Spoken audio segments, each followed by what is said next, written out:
दुनिया की सबसे ताकतवर मिलिट्री पावर्स की बात की जाए तो रशिया, यूनाइटेड स्टेट्स और यूनाइटेड किंगडम का नाम सबसे ऊपर आता है। ये तीनों कंट्रीज ना सिर्फ मिलिट्री में सबसे ऊपर हैं, बल्कि इकोनॉमी और टेक्नोलॉजी में भी बाकी पूरी दुनिया से चंद कदम आगे ही रहती हैं। तो आखिर क्या वजह है कि इतनी पावरफुल कंट्रीज अफगानिस्तान जैसे छोटे और कमजोर मुल्क से बार बार हार चुकी हैं?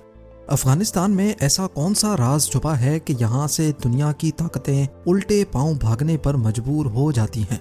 और सबसे बढ़कर ये कि रशिया, यूनाइटेड स्टेट्स और ब्रिटेन का इस बंजर जमीन में क्या इंटरेस्ट था? ज़ेम टीवी की वीडियोस में एक बार फिर से खुशामदीद।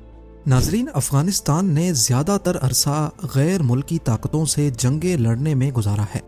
यहाँ पर कब्जा जमाने की हिस्ट्री को देखा जाए तो 2500 साल पहले 522 बीसी में पर्शियंस ने इस जगह पर हमला किया था, लेकिन उनका कब्जा 2 सालों से ज्यादा ना चल सका। उसके बाद 330 बीसी में अलेक्जेंडर, जिसने आधी से ज्यादा दुनिया पर कब्जा किया था, उसने भी अफगानिस्तान पे हमला किया, लेकिन वो भी 7 सालों से ज्यादा यहाँ अपनी हुकूमत नहीं जमा सका। मंगोल एम्पायर, सिख एम्पायर और मुगल एम्पायर ने भी इस जगह पर अलग अलग वक्तों में हमला किया, लेकिन सिर्फ मंगोल यहाँ 2 साल टिके, जबकि मुगल और सिख एम्पायर ने 1 साल के अंदर अंदर यहाँ से हाथ निकाल लिया। जब ब्रिटिश ने सब कॉन्टिनेंट पे कब्जा करना शुरू किया तो आज के म्यांमार से लेकर बांग्लादेश, इंडिया और पाकिस्तान तक सारा का सारा एरिया ब्रिटिश आर्मी के कंट्रोल में था। अफगानिस्तान में उन्होंने 3 मरतबा कब्जा जमाने की कोशिश की, लेकिन बदकिस्मती से एक मरतबा भी कामयाब ना हो सके। 1979 में सोवियत यूनियन यानी आज के रशिया ने भी अफगानिस्तान पे कब्जा करने की कोशिश की। 9 सालों तक अफगानिस्तान में जंग लड़ने के बाद रशिया को भी अपने ट्रूप्स यहाँ से निकालने पड़े।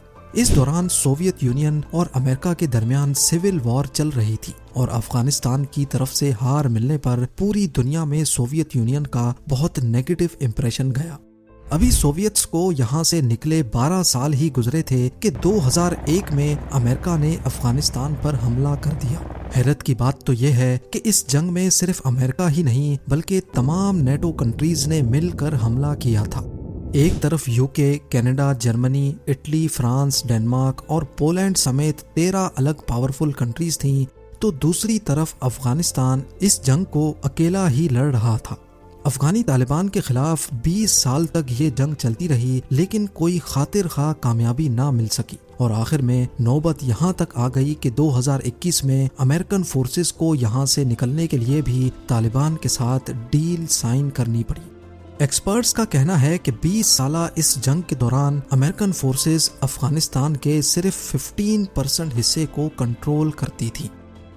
अफगानिस्तान का टोटल एरिया फ्रांस से थोड़ा बड़ा, जबकि इसकी पॉपुलेशन यूएस स्टेट कैलिफोर्निया से भी कम है।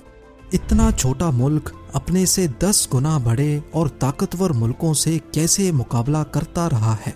इसके कई सारे जवाबात हैं, लेकिन सबसे बड़ा जवाब अफगानिस्तान की जियोग्राफिकल लोकेशन में छुपा है। अफगानिस्तान कई अलग अलग कबीलों में बटा हुआ है, जिसमें उज़्बेक्स, ताजिक्स और पश्तून्स शामिल हैं। इसका पूरा बॉर्डर खुद अफगानिस्तान ने नहीं बल्कि गैर मुल्की ताकतों ने आज से 120 साल पहले बनाया था। इस बॉर्डर की यहाँ बसने वाले ट्राइब्स के सामने कोई हैसियत नहीं थी।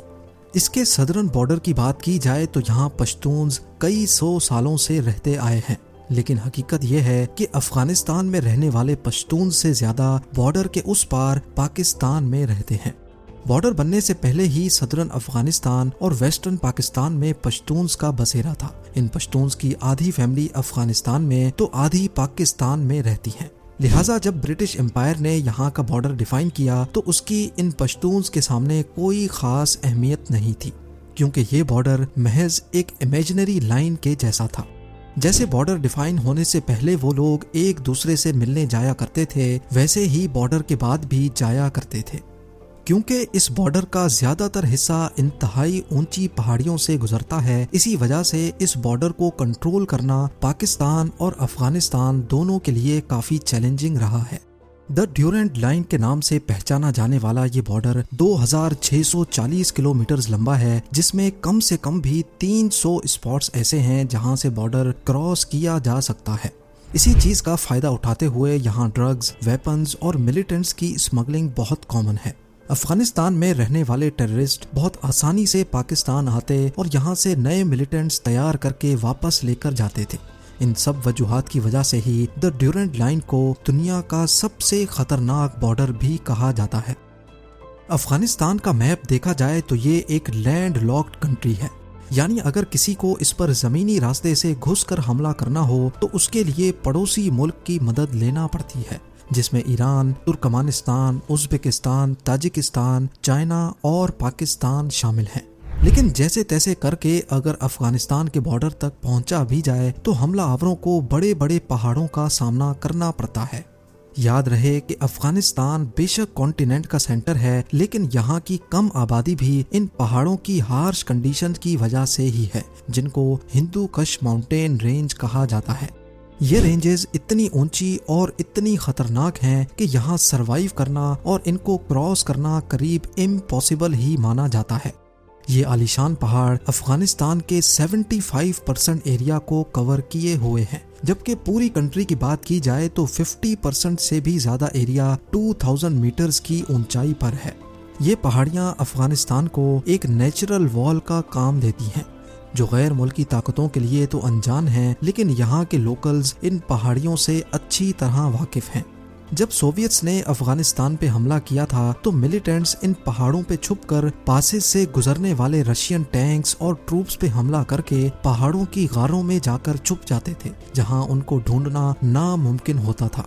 कई बार तो मिलिटेंट्स पूरे पासेस और रोड्स को भी उड़ा देते थे, जिससे रशियंस कई महीनों तक आगे नहीं बढ़ पाते थे। हिंदू कश माउंटेन रेंज जहां हमलावरों को रोकती है, वहीं इनकी वजह से एक शहर से दूसरे शहर तक गुड्स और सप्लाईज को ट्रांसपोर्ट करना भी एक बहुत बड़ा चैलेंज होता है।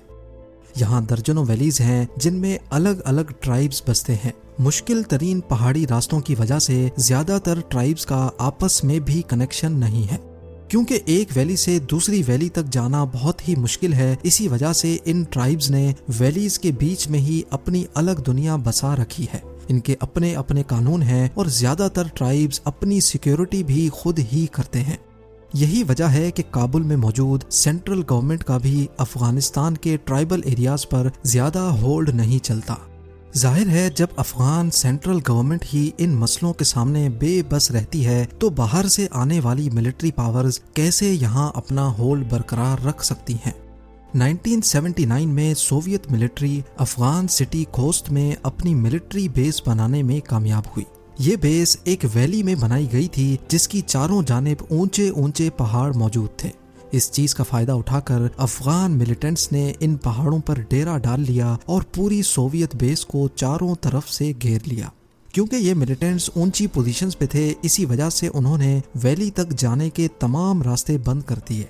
बात यहाँ तक पहुँच गई कि सोवियत मिलिट्री बेस का पूरा सप्लाई नेटवर्क टूट गया और अब वो सिर्फ एयर सप्लाईज पे डिपेंडेंट रह गए, जो कि सोवियट्स के लिए कोई लॉन्ग टर्म सॉल्यूशन नहीं था।